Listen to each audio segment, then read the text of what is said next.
Hi guys, welcome to Friday Live. Hi everyone. So today we're talking about something that drives your thoughts, feelings, and really your energy as well, and that's breath. So we've done a live before about neck pain and breathing and energy. Basically, we were speaking about how the nerves from your neck, C3, 4 and 5, these specific nerve roots, actually supply the diaphragm, and they're the nerves that actually help us breathe. So there's breathing patterns that we want to look at that are really healthy, and I think Dr. James, you were going to go into some of that. Yeah, no, we're going to start with looking at what's going on. So normal breathing rate is called eupnea. It's a great word, try and say it. Well pronounced. But we're also talking about what we'd consider a normal breathing rate for an adult, which would be between 12 and 20 breaths per minute. What's actually going on for quiet breathing? There's a lot of structures that need to be moving and working together for it to actually work. So the diaphragm is a big one.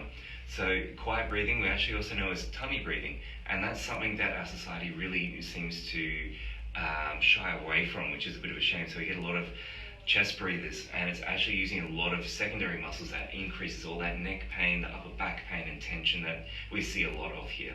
Ideally you should be doing what babies do, tummy breathing. So breathing in deep through the tummy allows the diaphragm to drive down, allows all the airways to then open up, so we're actually getting the oxygen into our lungs to then get it into our body as well.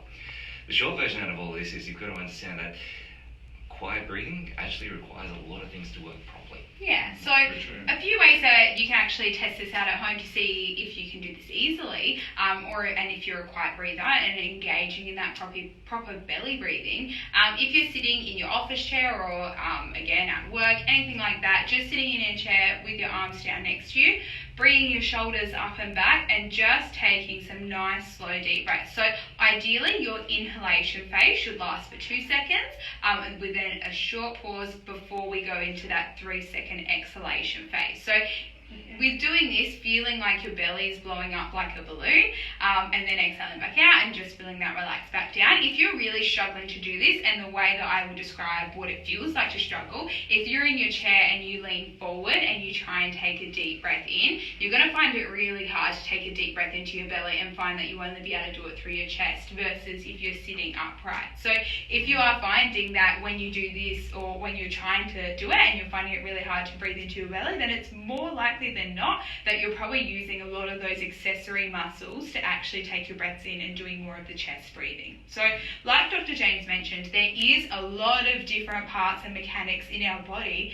that requires us to do that belly breathing. And so what we're really important and what we can really help manage as well is to see if there are any aspects right now in your biomechanics that is affecting how you're breathing as well. Absolutely. So if you're getting a neck pain or upper back pain, we know it could be because you're using the wrong muscles to breathe, which is a waste of energy, number one. You don't get as much oxygen, which has massive implications on so much of your health.